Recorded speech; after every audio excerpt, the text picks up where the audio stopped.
Buraya geldiğinizde de mutlaka kanal turu yapmanız gerekiyor. Ya şu an dediğim gibi Haziran'ın ortası olmasına rağmen üzerimizde montla geziyoruz. Hatta böyle kalın kastüyü mont falan getirsek de olurmuş. Olmadı mı ayağıma? Biraz büyük oldu.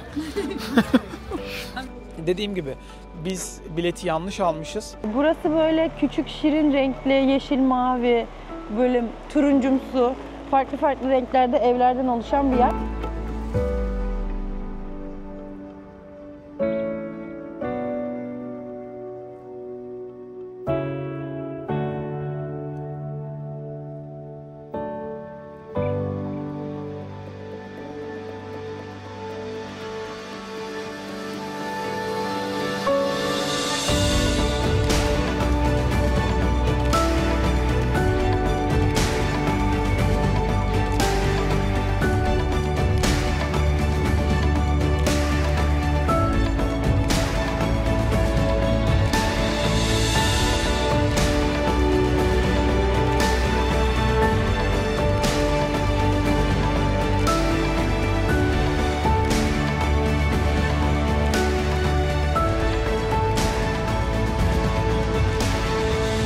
Evet, gidiyoruz bizim bir yeni bölümüne daha hoş geldiniz. Bu sefer bayram tatili için Hollanda'ya geldik. Amsterdam'dayız. Video açılışını Amsterdam'ın en meşhur, herkes tarafından bilinen ve gelindiğinde de mutlaka uğranılan noktası olan Dam Meydanı'ndan yapıyoruz açılışı. Hava bayağı yağmurlu ve montla geziyoruz. Şu anda yağmur yağıyor aslında. Bayağı ıslanıyoruz şu an bu videoyu çekerken. Yani buraya gelecekseniz hava durumunu mutlaka önceden kontrol edip ona göre hazırlıklı gelmeniz lazım. Ama yine de çok keyifli, çok güzel. Yağmur da olsa böyle zaten aralıklı yağıp sonra çok enteresan duruyor. Bir yağmur var. Evet. Bir anda bir fırtına gibi oluyor. Herkes şemsiyeleri çıkarıyor. Sonra bir anda kesiliyor. Hava tekrar ısınıyor. Yani ben hayatımda Haziran ayında bu kadar soğuk bir yere gitmemiştim. Biliyorsunuz Amsterdam bütün Avrupa şehirlerinden daha farklı, daha özgürlükçü bir şehir. Biz bu tatilde ikimizin de görmemiş olduğu, daha önce gitmemiş olduğumuz Amsterdam'a gelmek istedik. Ulaşımı nasıl yaptık? Schiphol Havalimanı'na indik. Daha sonrasında da Intercity treniyle Amsterdam'ın 5 dakikada aynen. Amsterdam merkeze, sentral dedikleri bölgeye geldik. Aynen öyle. Yaklaşık tren için 10 euro ödedik. Online olarak aldık biletleri. Siz de NS6 uygulamanın zaten linkini bırakırım. Oradan uygulamayı indirip online bilet de alabilirsiniz. Daha sonrasında Sentral istasyonuna geldik ve burada şehir içindeki toplu ulaşımı sağlamak için Metro. Günlük bilet aldık. Biz 4 gün kalacağımız için Amsterdam ve çevresindeki bölgeleri kapsayan, biz Volendam ve Zandam'a da gitmeyi planlıyoruz. 4 günlük bütün bölgeleri kapsayan bilet aldık. Buna da kişi başı yaklaşık 40 euro ödedik 4 gün için. Yani toplamda günlük 10 euroya denk gelmiş oldu. Şimdi Amsterdam'ı gezmeye başlayacağız. Bayağı bir açız, bir yemek yiyelim.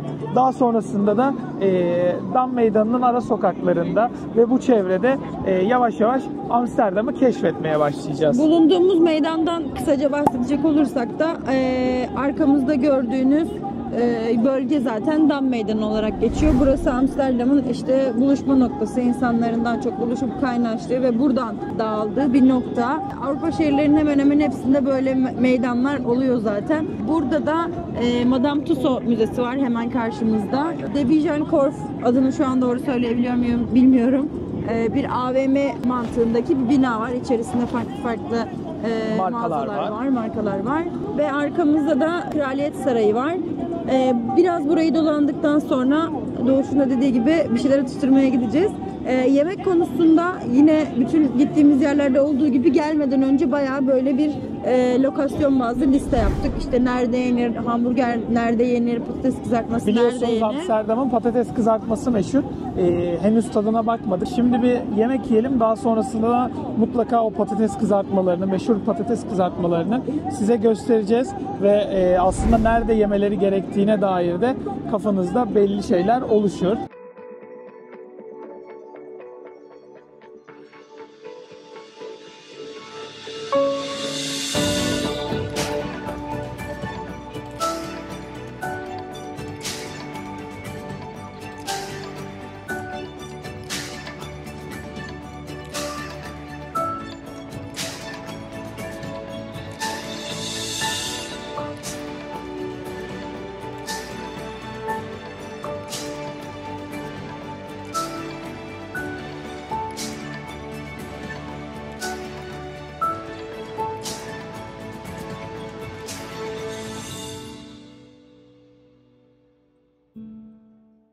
Az önce Dam Meydanı'ndayken bahsettiğimiz Lombardos hamburgercisine geldik.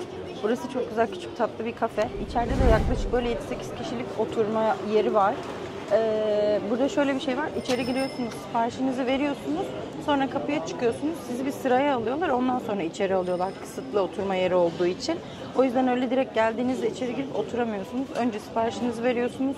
Sıraya giriyorsunuz ve sizi içerideki yerlere göre yerleştiriyorlar. Bence buraya gelmişken bunu mutlaka deneyin. Çok lezzetli bir hamburger. Yani gerçekten çok beğendim hamburgeri. Seninki de aynı şekilde. Aynen. Ben hangover yedim. Sen de? Ben de cheese free hamburger yedim. Eti ve ekmeği çok lezzetli. Çok ya, ekmeği özellikle hamburgerlerde hani zaten böyle bir tık daha üst düzey hamburgercilerde et ve içindekiler güzel oluyor. Ama buranın ekmeği de çok lezzetliydi. Böyle değişik bir sosu vardı. Zaten hamburgerlerin çeşitlerine göre de kendi sosları değişiyor. Ama bayağı güzel, lezzetli bir hamburgerciydi. Mutlaka burada deneyin. Hamburgeri bayağı büyük ve doyurucu. Buraya gelmişken zaten illaki hani bir yerlerde patates kızartması yiyeceğimiz için biz yanına patates kızartması söylemedik. Sadece hamburger tercih ettik ve şu an bayağı tıka basa doyduk.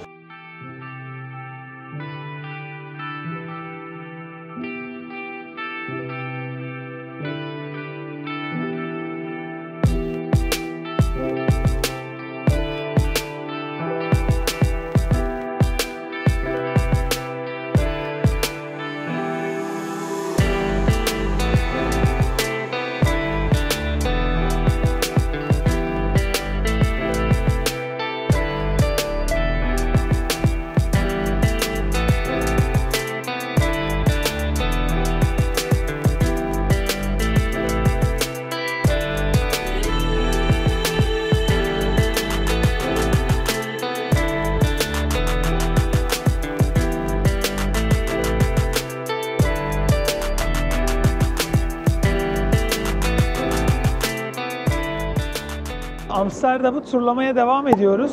Şu anda da Damrak bölgesindeyiz.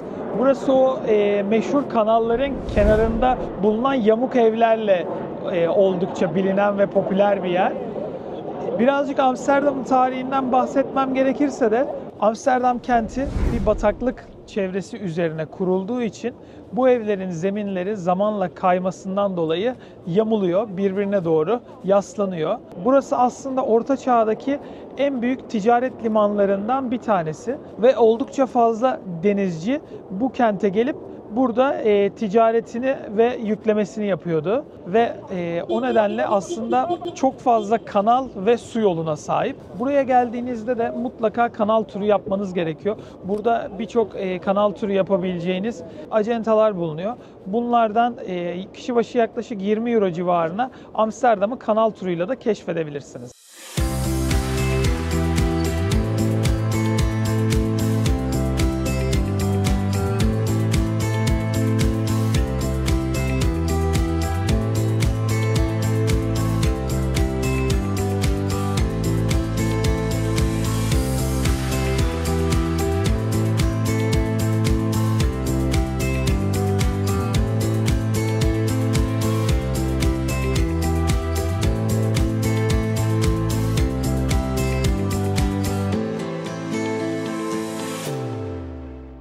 Hollanda'daki ikinci günümüze soğuk bir sabahla başladık. Ya şu an dediğim gibi Haziran'ın ortası olmasına rağmen üzerimizde montla geziyoruz. Hatta böyle kalın kas tüyü mont falan getirsek de olurmuş. Ya Haziran diye buranın sıcak olacağını düşünmeyin. Oldukça soğuk. Bir de biz bugün biraz daha böyle Amsterdam'ın dışındaki yerlere, turistik yerleri gezelim istedik. Bu listemizde de Volendam, Zandam ve bir yer daha vardı. Zandsesaks. 3 tane yer vardı bu listemizde. Biz şu anda Volendam'a geldik.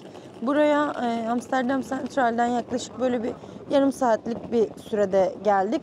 Bir metro bir de otobüsle geldik. Merkezden direkt olarak otobüsle buraya ulaşabilirsiniz. Burası yani Volendam özellikle geleneksel yapılarıyla ünlü. Buradaki evler böyle küçük az katlı geleneksel mimarili evleri. Buranın tarihi de yani Volendam'ın tarihi de 14. yüzyıla dayandığı biliniyor. Burası daha önceden bir balıkçı kasabasıymış. Zaten böyle direkt indiğinizde de okyanus kenarında olduğunu görünce bunu anlayabiliyorsunuz. Direkt böyle liman kasabası gibi bir yer. Buraya böyle geldiğinizde işte dar sokaklarını, evlerini, hediyelikçilerini gezebilirsiniz. Balıkçı kasabası olduğu için deniz ürünleriyle ünlü bir yer. Zaten böyle sahil kesiminde de farklı farklı balıkçı restoranlarını görebilirsiniz. Bir de burada yılın işte belli dönemlerinde hani burada yaşayan insanlar geleneksel kıyafetleri giyebiliyorlarmış. Yani normal günlük yaşantılarında da. Burada çok fazla böyle işte o Hollanda'ya özgü kıyafetleri görebilirsiniz. Bunlardan da hediyelik olarak almak isterseniz alabilirsiniz. Yani buraya Amsterdam'a geldiyseniz o yarım saatlik mesafeyle buraya gelip buradaki evleri, işte buradaki o dar sokakları, buranın ruhunu bir yaşayabilirsiniz. Şu anda biz de onu yapıyoruz. Bir yerde bir kahve içeceğiz, biraz sokakları dolanacağız, belki biraz hediyelik bakarız. Ondan sonra diğer rotamız için ayrılacağız buradan.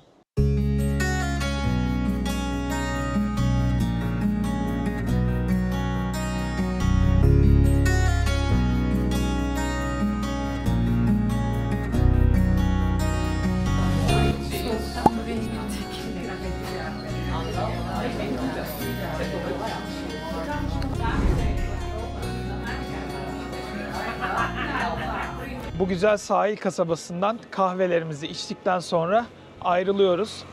Buradan Zaandam'a gideceğiz. Yaklaşık 1 saatlik bir yolculuğumuz olacak. İlk olarak Amsterdam merkeze gitmemiz gerekiyor Zaandam'a gitmek için. Daha sonrasında da Amsterdam merkezden bineceğimiz otobüsle yaklaşık dediğim gibi 1 saat içerisinde Zaandam merkezde olacağız. Orası da buraya benzer. Amsterdam'a oldukça yakın bir lokasyon ve görülmesi gereken bir yer. Biz buraya pazar günü geldiğimiz için çoğu yer kapalıydı. Ancak bulabildiğimiz bir yerde kahve içip daha sonrasında da Volendam'a veda ediyoruz. Bu arada şöyle kapalıydı ama oturacak yer bulabiliyorsunuz. Yani, aynen. Tamamen her yer kapalı gibi bir durum yok. Biz mesela kahve içmeye oturabildik, yer bulabildik. Aynen. Yine sahil kesiminde böyle bir şeyler atıştırmalık, yemek yemelik yerler de açıktı. Ama böyle çok fazla hediyelikçiler ve mağazalar kapalı. Evet ya zaten Yani genel itibariyle Avrupa'da pazar günleri çoğu yer kapalı oluyor. Biz bir de sabah erken saatte geldiğimiz için onun da etkisi vardı diye düşünüyorum. Ama mekanlar yavaş yavaş saat 10'u geçtikten sonra en azından açılmaya başladı. Eskiden tamamen kapalı oluyordu. Yani alışveriş yapacak yer bile bulamıyordunuz. Ama şu anda bu durum birazcık daha değişmiş durumda.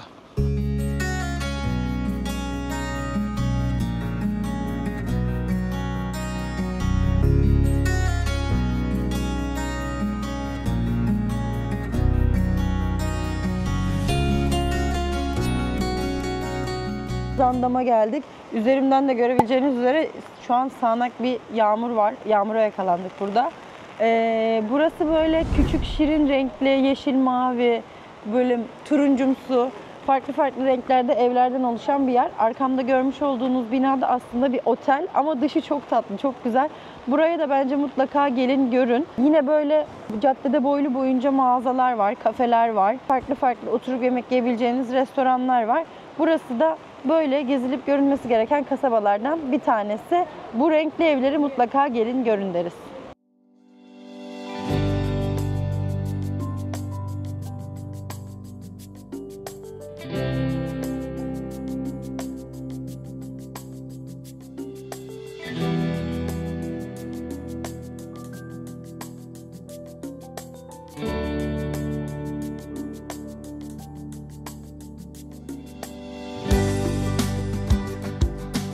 Şimdi Zaandam'dan Zaanse Schans bölgesine geldik. Burada birbirinden meşhur Hollanda'nın yel değirmenleri var. Burayı da mutlaka Hollanda'ya geliyorsanız, Amsterdam'a geliyorsanız ziyaret etmeniz gerekiyor. Oldukça turistik bir bölge.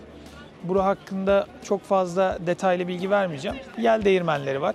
Arkada müze var. İsterseniz yel değirmenlerine girmek için ve müzeye girmek için ekstra bilet alabilirsiniz. Onun dışında yel değirmenlerini dışarıdan görmek, çevrede yürüyüş yapmak tamamen ücretsiz.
Biraz büyük oldu.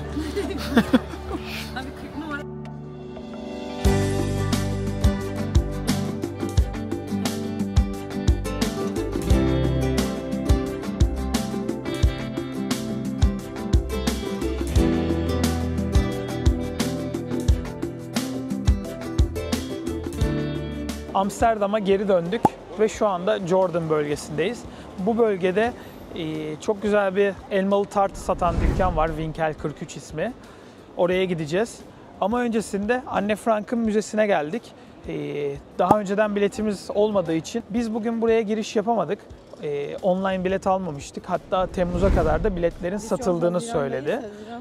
Evet, bir 15-20 günlük biletlerin hepsinin tükendiğini söylediler.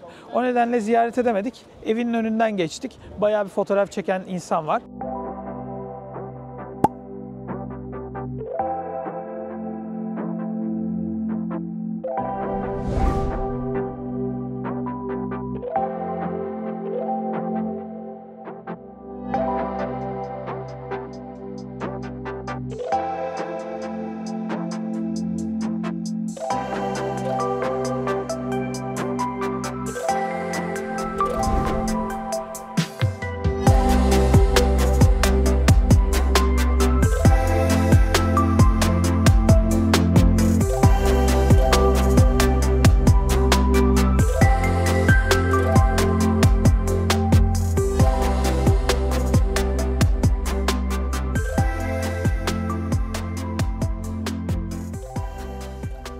Amsterdam'daki 3. günümüzü biraz daha müze ve tarihi yerleri gezmeye ayırdık.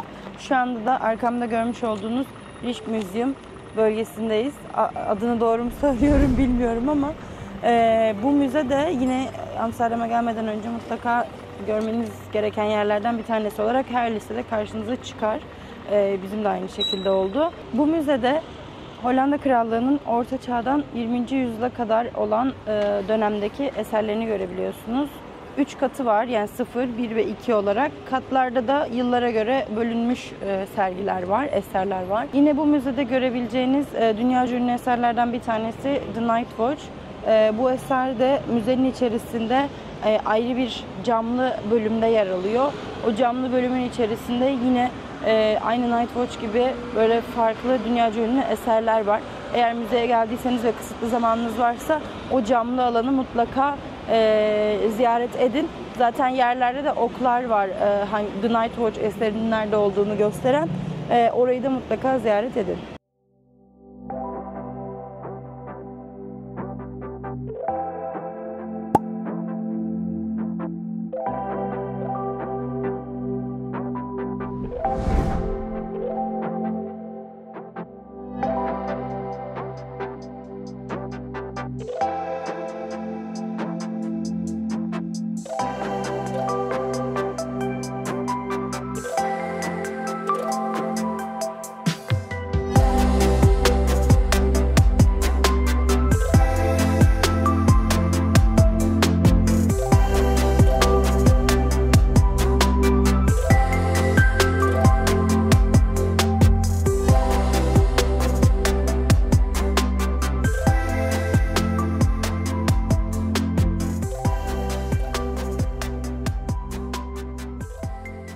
Amsterdam'a gelmeden kaydettiğim patates kızartması ünlü olan, yani burada her yerde patates kızartması bulabiliyorsunuz ama birkaç tane yer var ki böyle her yerde görebileceğiniz Amsterdam'ın en ünlü mekanlarından.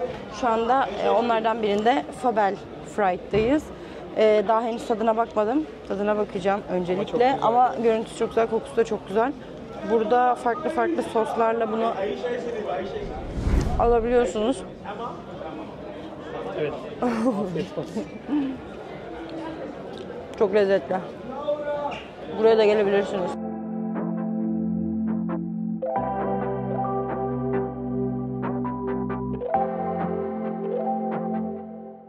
Van Gogh Müzesi'ne geldik. Burası aslında Museum Plain dedikleri bir bölgede yer alıyor. Buraya geldiğinizde, yani bu bölgeye geldiğinizde zaten diğer müzeleri de görebilirsiniz. Biz Van Gogh Müzesi için yaklaşık bir 4-5 gün önceden falan bileti aldık. Eğer son güne bırakırsanız bilet bulamama ihtimaliniz var. Çünkü şu an biz buraya geldiğimizde bugün tarih biletler sold out olarak görünüyordu. Dolayısıyla mutlaka eğer burayı ziyaret edecekseniz gelmeden bir 3-4 gün önce bilet almanız gerekiyor. Şimdi biz müzenin içerisine gireceğiz.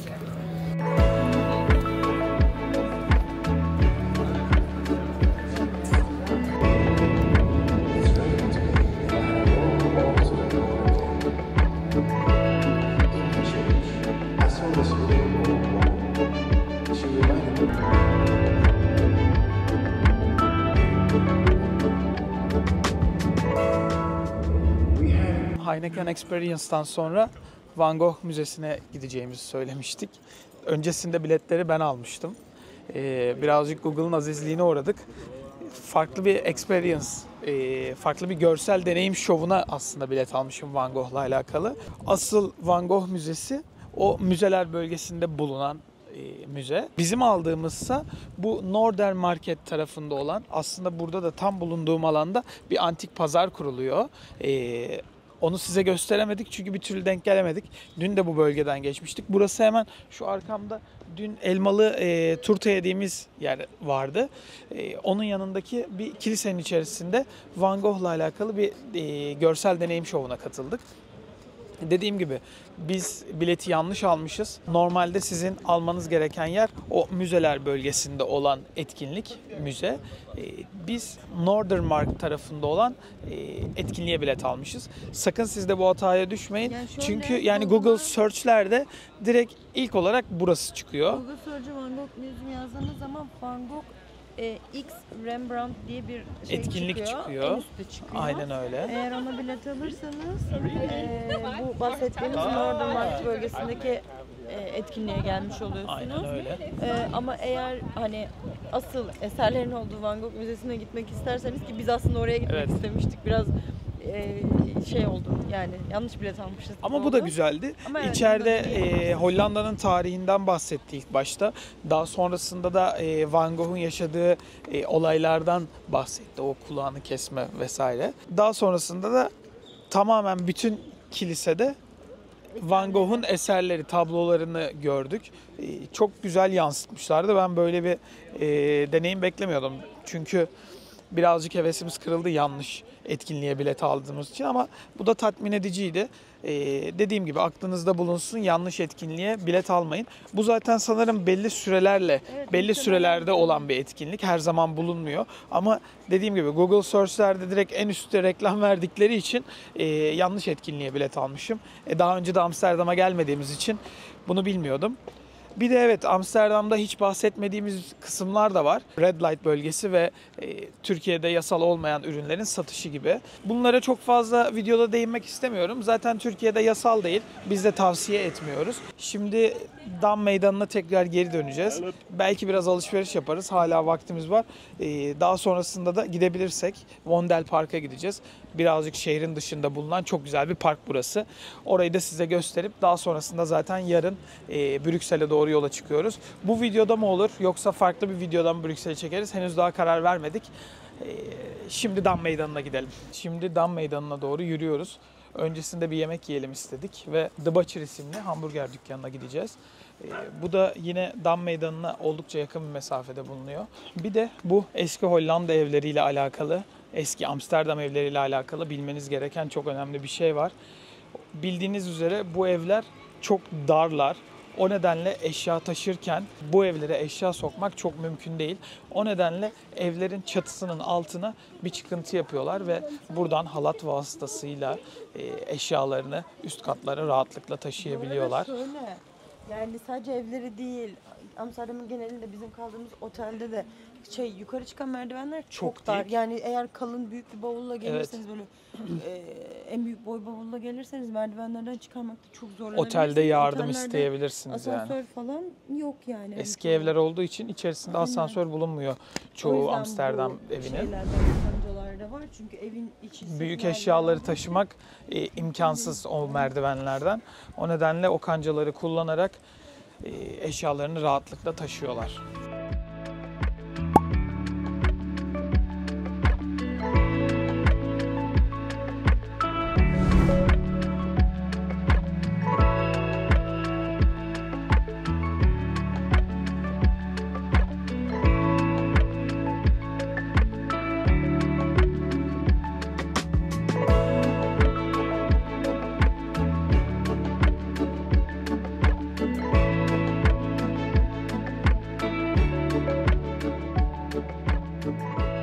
Brüksel Park'a geldik. Burası şehrin merkezinde bayağı büyük bir park. Hatta şey bölgesine çok yakın. Müzelerin olduğu bölgeye çok yakın. Bayağı büyük bir park. Burada hem kafeler var, hem yürüyüş alanları var.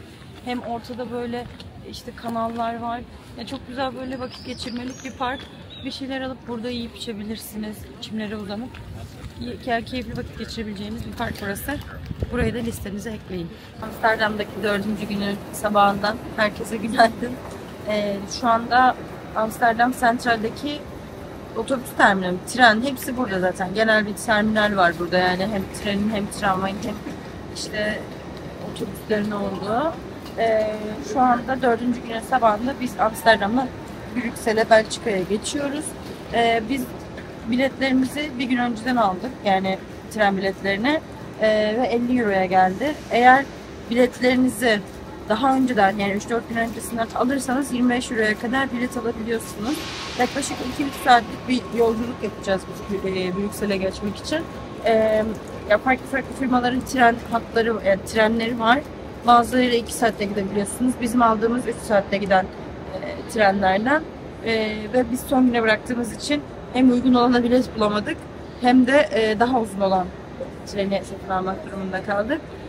Şimdi bir 10 dakika sonra falan trenimiz kalkacak. Brüksel'de görüşmek üzere. Bunu önceden planlamak aslında daha iyi oluyor ama benim bu istasyonlarda birazcık korkum oluyor. Neyin nereden kalkacağını bilemiyorsun, kaçırabiliyorsun falan. Daha önce de başımıza gelir gibi oldu. Evet, Brüksel'e indik. Otelimiz zaten bu Manneken Pis heykeline çok yakındı. Arkamda görmüş olduğunuz işeyen çocuk heykeli Brüksel'in en meşhur heykellerinden ve en önemli eserlerinden bir tanesi. Ama kafanızda böyle fotoğraflarda gördüğünüz çok büyük bir şey canlanmasın. 60 santimlik küçücük bir heykel. İnsanların hepsi bunun için gelmiş, burada toplanmış. Bayağı yağmurlu bir gün. Brüksel'de sadece bir tam günümüz var. Şu anda yaklaşık saat 1.30 civarında. Yarın öğlen 1'de uçağımız var. Bugün gezebildiğimiz kadar yeri gezmeye çalışacağız. Bayağı da bir yağmur var. Listemizdeki her yeri gezemeyebiliriz. Gezdiğimiz, gördüğümüz yerleri de Belçika'da, Brüksel'de size göstermeye devam edeceğiz.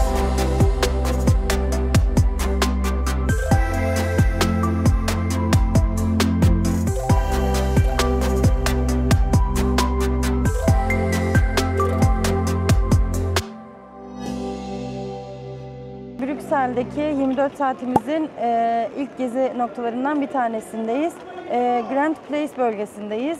Burası bir meydan. Bu meydanda yani meydanın etrafında farklı tarihi yerler bulunuyor. Belediye binası var, bir otel var, müze var. Aslında bunların hepsi tarihi ve ruhu da olan yapılar.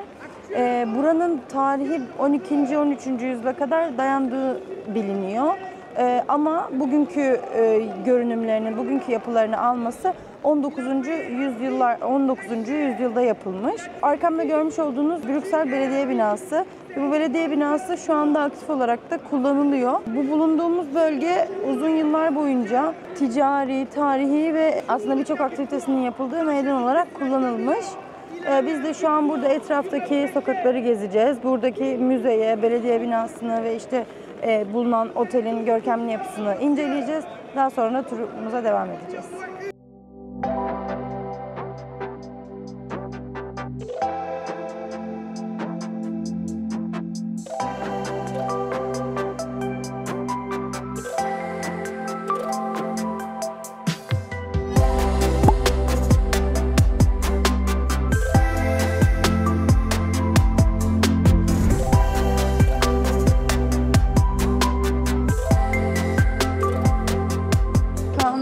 Royal Gallery adındaki böyle aslında uzun bir pazar yeri gibi düşünebilirsiniz. Bir sürü mağazaların ve kafelerin olduğu uzunca bir yapı. Gelmişken burayı da gezebilirsiniz. Hani böyle çok bilindik markalar yok. Ama yine de böyle işte hatıra alışveriş yapmak isterseniz bu galeriyi de gezebilirsiniz. Zorlu hava koşullarındaki Brüksel seyahatimiz devam ediyor.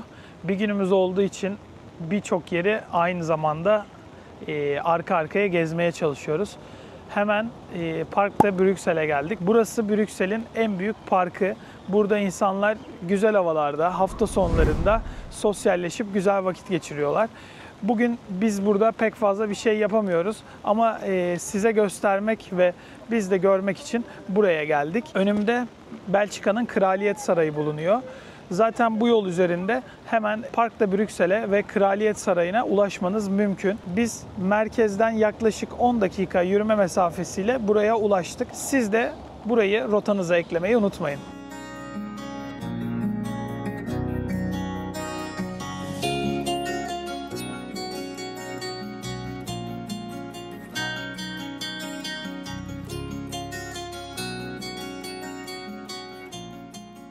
Brüksel'deki ziyaret noktalarımızdan biri olan Belçika Kraliyet Sarayı'na geldik.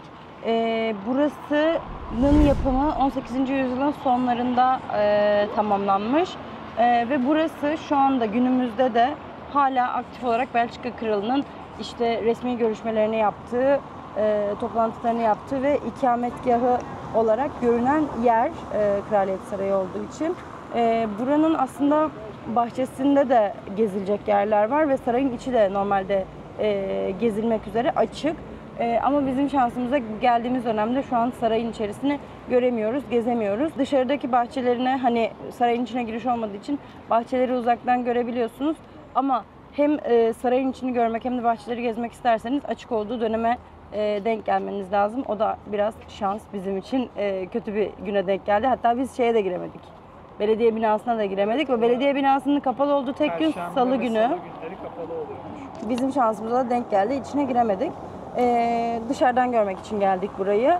Hani içerisinde de yine kraliyet ailesine ait böyle ihtişamlı, görsel olarak güzel eserlerin ve yapıların bulunduğunu biliyoruz okuduğumuz kadarıyla. Ama bizim görme fırsatımız olmadı. Umarım siz geldiğinizde görebilirsiniz. Brüksel hukuk mahkemelerinin önündeyiz. Yani çok büyük talihsizliklerle geçirdiğimiz gün boyunca yağmur sonunda durdu, şiddetini azalttı. Tramvayla Brüksel hukuk mahkemelerine geldik. Belki burayı size gösterebiliriz diye. Yine içine girme gibi bir ümidimiz yoktu ama dışını bile gösteremeyecek durumdayız. Gördüğünüz gibi komple restorasyon yapılıyor şu anda bu binaya. Yanında da şöyle kamerayı çevir istersen, oldukça büyük bir dönme dolap var. Arkasında da çok güzel bir Brüksel manzarası var. Birazdan onun yanına gideceğiz. Size buranın içerisinde göstermek isterdim hukuk mahkemelerinin. Çünkü dünyaca ünlü olaylar burada yaşanıyor. Dünya hukuku ve barışı adına gerçekten önemli bir yer burası. Ancak burayı da restorasyon sebebiyle size gösteremiyoruz. Arkamdaki dönme dolapla yetinmek durumundasınız. Şimdi gelin Brüksel'in silüetine uzaktan dönme dolabın önünden bakalım.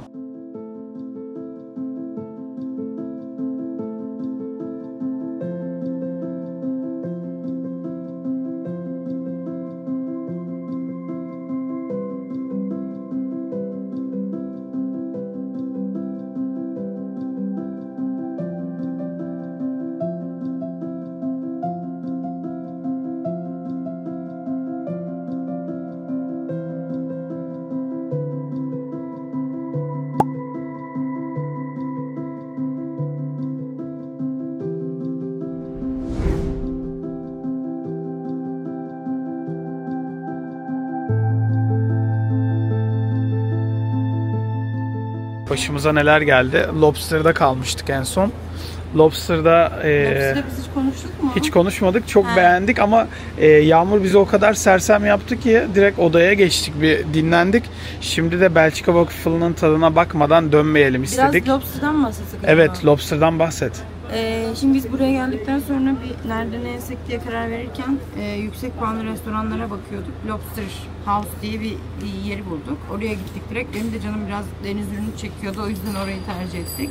4.5'ün üstündeydi puanı, yanlış hatırlamıyorsam. 4.6 falandı galiba. Yüksek bir puanı. Ondan sonra orada sen deniz ürünlü paella yedin. Evet. Ben de deniz ürünlü spagetti yedim. Paella zaten deniz ürünlü oluyor normalde de. Bir de böyle işte karides toplarından oluşan bir böyle atıştırmalık gibi bir şey ortaya söylüyor. Orası da çok lezzetliydi, çok güzeldi. Yani deniz ürünü seviyorsanız Buraya geldiğinizde oraya gidebilirsiniz. Dediğimiz gibi yağmurdan böyle iyice sersem olduğumuz için konuşamadık bile, yani yemek durumunda kaldık direkt. O yüzden oraya anlatamadık. Şimdi de Belçika waffle'ını deneyeceğiz. Benimki çilekli ve çikolatalı. Doğuş'unki de kırmızı meyveli ve pudra şekerli. Bir de buradaki waffle'ların zaten kendinin bir şeyi var. Sosu var. Evet. Yani üzerine herhangi bir şey koymasanız da waffle'ın kendisinin bir çikolata, yani böyle şekerli bir sosu var. Şu anda da mekan kapanmak üzere. Ebru tadına bakıyor. Güzel mi? Evet. Çikolatası çok güzel. Bakalım şimdi yarın sabah birkaç yere gidebilirsek size onları da gösteririz. Eğer gidemezsek de kapanışı artık havalimanında yaparız. Evet.